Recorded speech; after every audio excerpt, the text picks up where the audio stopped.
Assalamualaikum warahmatullahi wabarakatuh. Halo teman-teman semua. Di kesempatan kali ini materi yang akan kita bahas adalah just in time. Tapi sebelum memulai pembahasan kali ini, perkenalkan terlebih dahulu.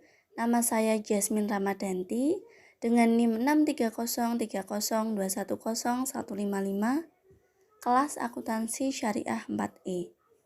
Nah, di video kali ini kita akan membahas tentang yang pertama, apa sih pengertian dari just in time tersebut? Yang kedua, apa tujuan dari just in time? Ketiga, apa manfaat dari just in time? Yang keempat, ada sejarah just in time. Yang kelima, ada kekurangan dan kelebihannya. Dan yang terakhir nanti ada contoh perusahaan yang menerapkan sistem just in time. Nah, yang pertama, apa sih pengertian dari just in time? Just in time atau JIT adalah filosofi yang merupakan suatu paradigma baru dari strategi bisnis yang bergeser dari manajemen persediaan tradisional ke manajemen rantai pasokan berbasis web yang meningkatkan perputaran persediaan dan mengurangi penumpukan persediaan. Jadi just in time ini itu memproduksi suatu barang yang hanya apabila ada permintaan atau pull system, atau juga bisa dengan kata lain hanya memproduksi dengan sesuatu yang diminta dan hanya sebesar kuantitas yang diminta.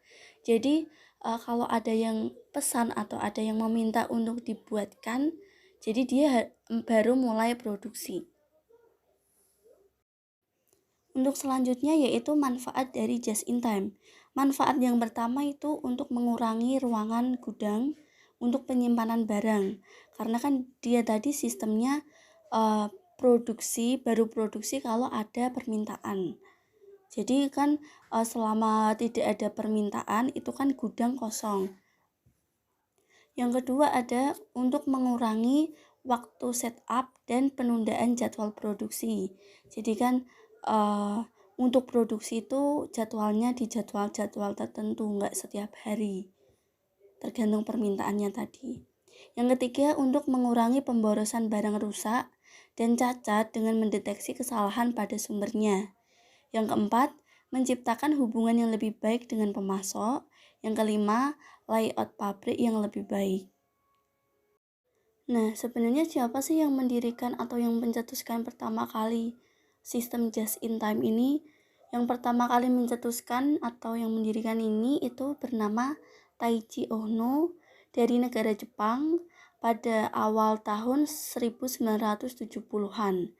Nah, pengembangan sistem ini itu dimaksudkan untuk mendapatkan metode produksi yang lebih baik, khususnya dalam produksi manufaktur.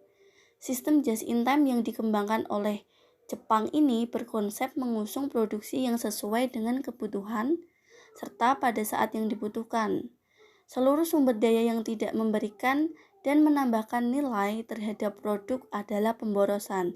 Jadi pemborosan tersebut itu harus diminimasi atau bahkan dihilangkan. Jadi diminimalisir supaya tidak terjadi pemborosan. Nah, tadi setelah manfaat dari just in time, berikutnya ada tujuan dari just in time. Tujuan pertama itu untuk menghasilkan produk yang sesuai dengan jadwal yang didasarkan pada permintaan pelanggan. Yang kedua, memperoleh atau memproduksi dalam jumlah kecil atau small lot size. Yang ketiga ada memperbaiki aliran produksi. Keempat, menyempurnakan kualitas produk. Yang kelima, penekanan pada pemeliharaan jangka panjang. Yang keenam, menghilangkan ketidakpastian. Yang ketujuh, menghilangkan pemborosan. Nah, setelah mempunyai beberapa macam dan beberapa tujuan, si just in time ini juga mempunyai kekurangan dan kelebihannya. Untuk kekurangan yang pertama itu akan ada ketergantungan yang cukup tinggi terhadap pemasok bahan produksi, baik dari segi kualitas maupun kuantitas. Kekurangan yang kedua, perusahaan akan lebih susah jika menerima permintaan yang mendadak dengan jumlah yang sangat tinggi. Jadi karena jumlah barang hasil produksi itu tidak dapat memenuhi permintaan tersebut. Yang ketiga, biaya untuk melakukan transaksi ini cenderung akan lebih tinggi karena frekuensi transaksi yang lebih tinggi. Selain kekurangan ada juga kelebihan. Kelebihan dari just in time ini yang pertama, menjauhi bertumbuknya produk yang sudah jadi atau yang tidak laku yang berada di gudang. Yang kedua, pemasukan produksi yang diterima hanya menerima produksi yang dibutuhkan saja, sehingga biaya yang dikeluarkan tidak terlalu banyak. Yang ketiga, memastikan kualitas bahan produksi dari pemasok sehingga perusahaan tidak perlu memeriksa maupun melakukan pengerjaan ulang, sehingga lebih hemat waktu. Setelah tadi mengetahui definisi atau pengertian dari just in time, manfaat, tujuan, kekurangan, dan kelebihan, berikut ini adalah contoh dari penerapan just in time di suatu perusahaan. Contohnya itu di PT Tridharma Wisesa.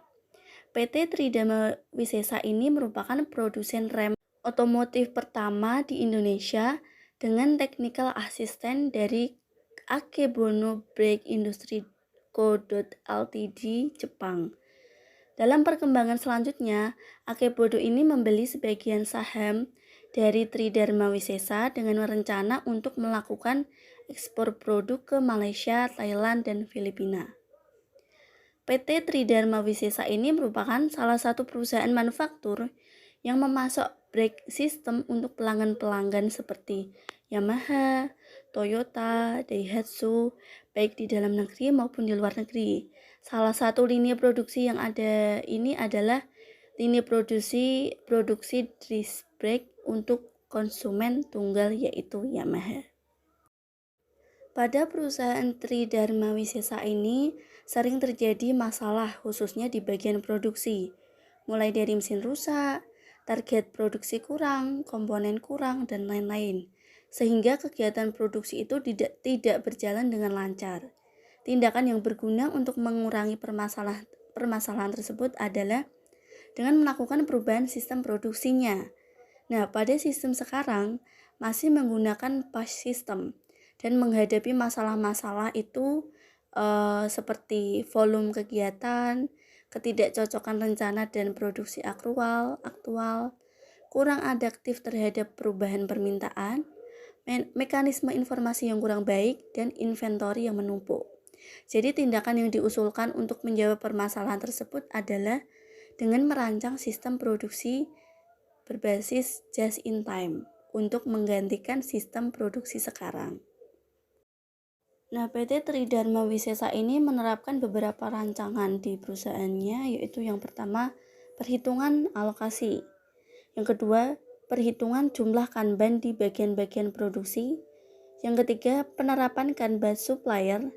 Yang keempat, penjadwalan produksi dengan mix scheduling. Sebenarnya masalah yang dihadapi adalah bagaimana algoritma distribusi beban kerja untuk stasiun-stasiun kerja, rencana produksi di tiap stasiun kerja yang ada, jumlah kanban di bagian produksi dan kanban supplier, model rancangan sistem produksi CIT, beserta aliran material dan informasi, dan algoritma perencanaan sistem produksi CIT. Dalam alokasi MPS ke stasiun kerja, tidak digunakan proposal historis, melainkan digunakan perhitungan dengan algoritma distribusi beban kerja yang diusulkan agar tiap stasiun kerja menerima beban kerja yang lebih berimbang. Jadi kanban digunakan sebagai alat yang sah untuk melakukan penarikan atau produksi suatu produk. Kanban supplier diterapkan untuk semua komponen penyusun disc brake, tiap tipe dan raw material dari supplier. Penjadwalan dilakukan dengan mix scheduling agar dapat lebih adaptif terhadap fluktuasi permintaan. Nah, hasil dari beberapa rancangan tadi, sistem perancangan baru berdasarkan CIT layak diterapkan karena penggunaan biaya dan kuantitas persediaan yang lebih kecil dibandingkan dengan sistem yang dipakai di perusahaan sekarang.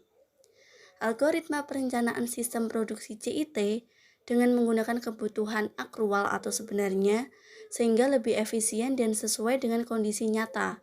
Hasil ini akan dapat mereduksi biaya dalam hal holding cost untuk kebijakan dalam pengendalian persediaan maupun permintaan, membutuhkan reorder point atau ROP untuk memperlancar produksi. Dalam perencanaan dan penjadwalan membutuhkan lead time sebagai acuan dasar dalam menentukan kapasitas dan waktu penyelesaian produksi. Sekian pembahasan materi kali ini, kurang lebihnya saya minta maaf. Wassalamualaikum warahmatullahi wabarakatuh. Sampai jumpa di video selanjutnya.